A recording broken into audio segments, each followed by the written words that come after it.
Hi, Trevor here, reflecting on live stream music. Thank you for stopping by.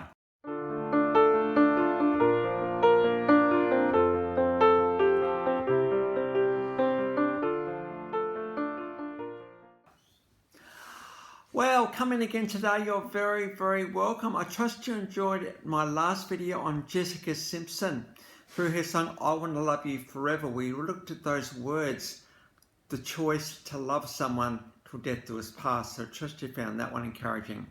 We're going from there into 1988 in Redbridge, London. Jessica Ellen Cornish.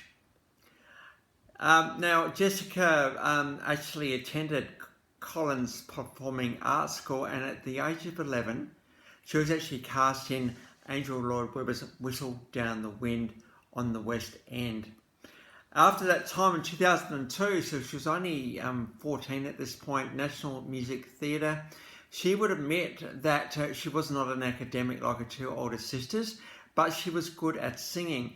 In fact, at the age of 15, she was voted Best Pop Singer in the UK under Britain's Brilliant Prodigies.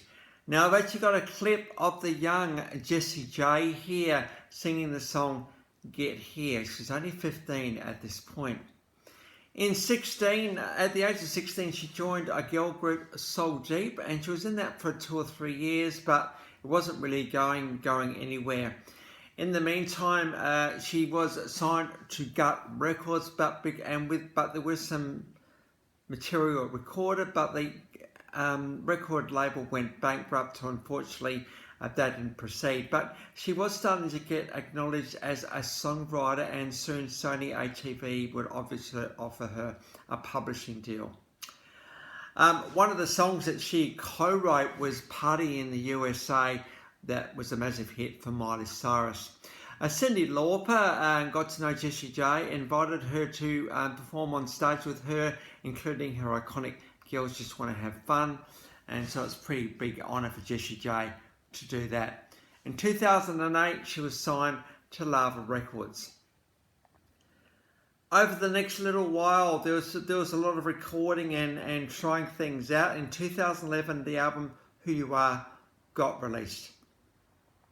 Now, Who You Are would be a massive album for Jessie J as a debut album. It sold 2.5 million copies and counting. Who You Are, I think we got the official clip below, and it's just her looking in a mirror. Now, it's really hard to be able to pull off something like this. A couple of the lines, left the real me on the shelf, and it's okay not to be okay. Jessie J has actually gone on record for saying that she's very proud of this song for the positive role model that it provides to young people. So we've got the official clip of Who You Are.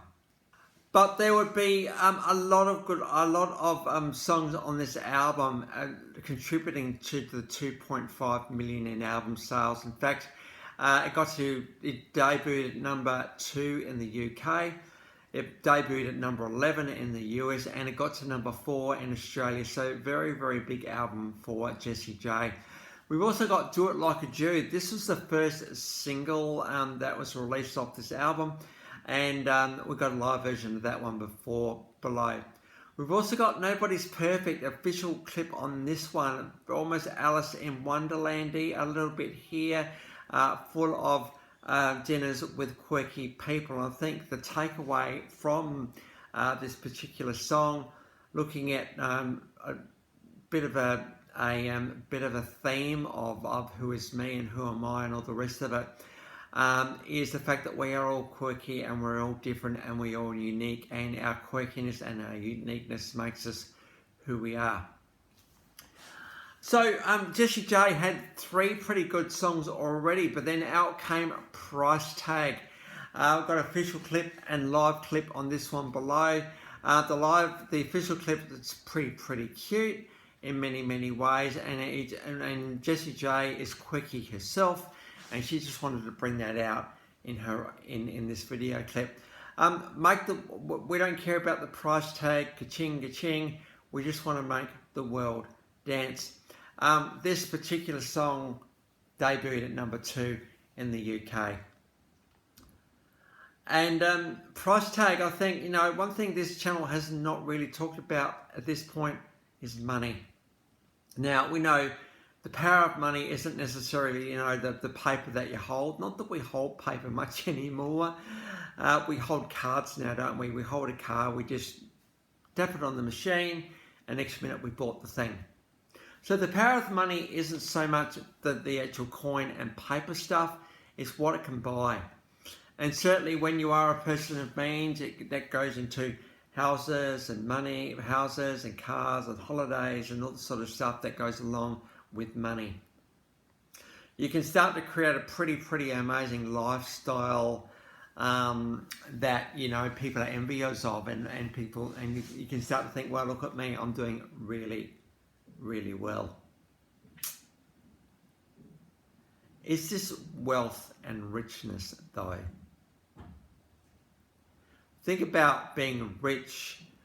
What are the things that we don't? Well, the things that money will contribute to absolutely is happiness. But, the problem with that particular way of thinking is that, well, I won't really ever be happy because there's always another thing to buy. In fact, because I'm a person of means, I'm just going to go out and buy it. And maybe I won't appreciate the stuff when it comes into the house because it doesn't take me much effort to do that. I do wonder whether happiness becomes elusive even in that, because I'm always looking for something to fill the gap. I think the great thing about having a little bit less, and hands up who's got a little bit less, and that is that we really appreciate the things that we have, and really appreciate when we do need to buy things. I went and bought a pair of shoes today to replace a pair of shoes I've had for 10 years. It was really good just to walk out with a pair of, $70 shoes, and to, just appreciate the fact that you can buy something.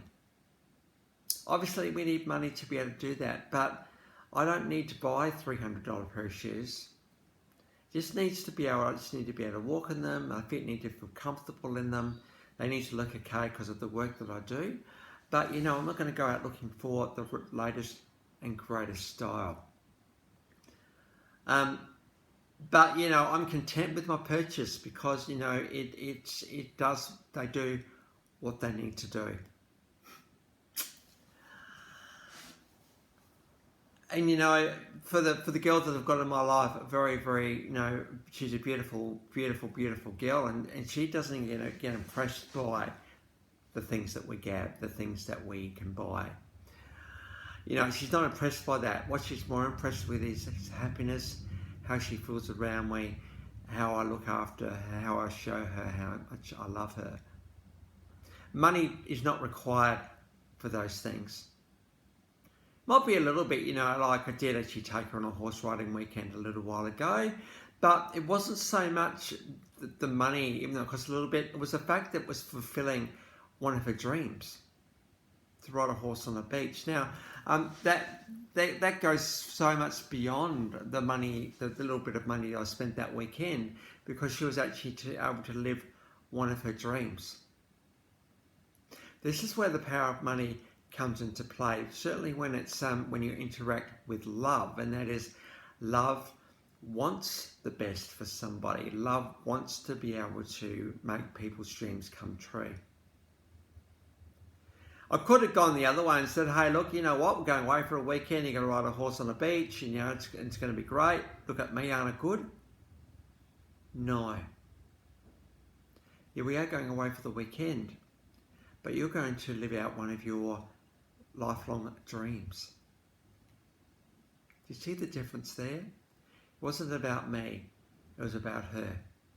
In fact, she said, oh, you're going to ride a horse too, right? I said, well, no, because it's not my dream, it's yours. And I want you just to enjoy riding your horse on the beach and not to be worried about me.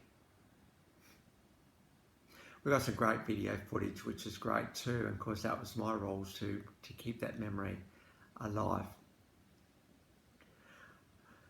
And I think one of the other things that Jessie J is talking about this song is that we just want to make the world dance. We don't need money to make the world dance. Well, you need to produce music, I suppose.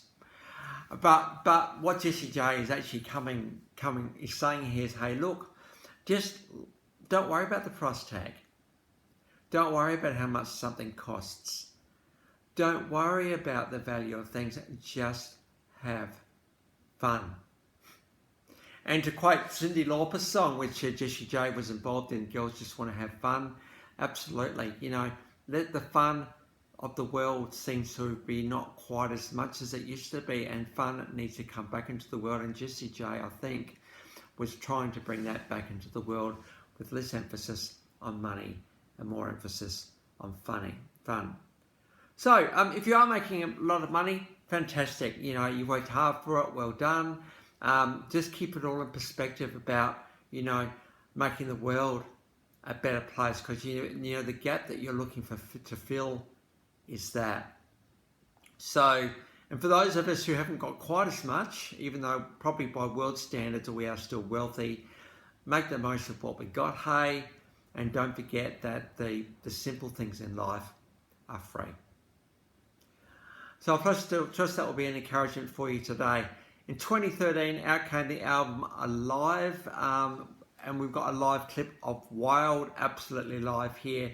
This is Jessie J in all her glory. Got an incredible singing voice. In fact, it's been said that she's got R&B with hip-hop influences, and she's got an undeniable, potent voice. So we've got a live clip of Wild, also charted pretty well in the UK and Australia. In 2014, the album Sweet Talker got released. The song Bang Bang, this is a collaboration with Ariana Grande and Nicki Minaj. Got the official clip of that one below. This particular song got nominated for a Grammy Award. And let me take you there. It's all about bang, bang. I want to get into your life. I want to get into your heart. I want to get into your world. I want to get into your intimate moments as well. Bang, bang. Let me take you there. Just confidence.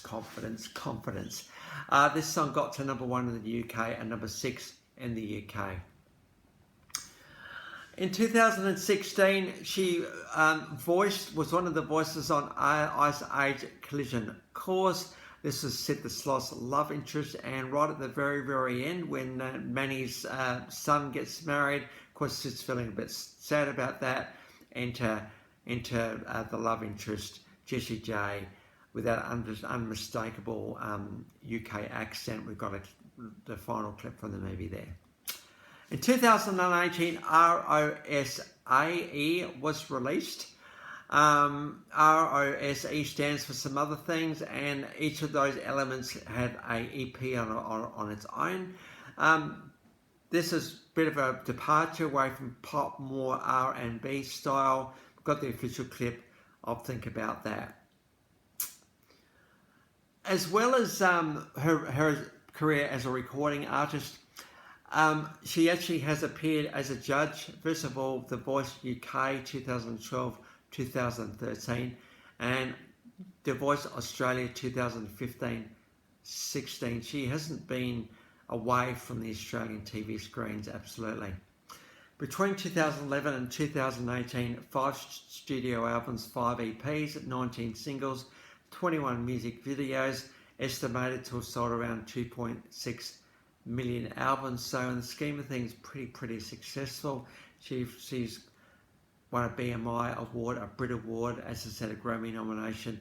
Out of 64 nominations, she's won 44 times. So Jessie J has well and truly made her mark on worldwide music.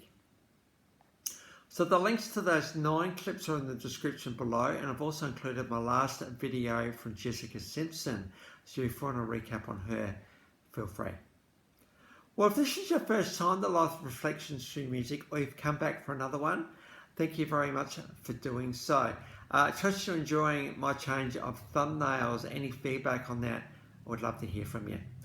Well, I think next time, the next artist is going to round out the J. So I think I can say, as I've really had a bit of a think about A to J in this series, Jennifer Lopez is where we're going next time. And I think after her, we're going to get on to the K's in this series. So until then, when I do Jennifer Lopez, I'll see you then. Catch you around.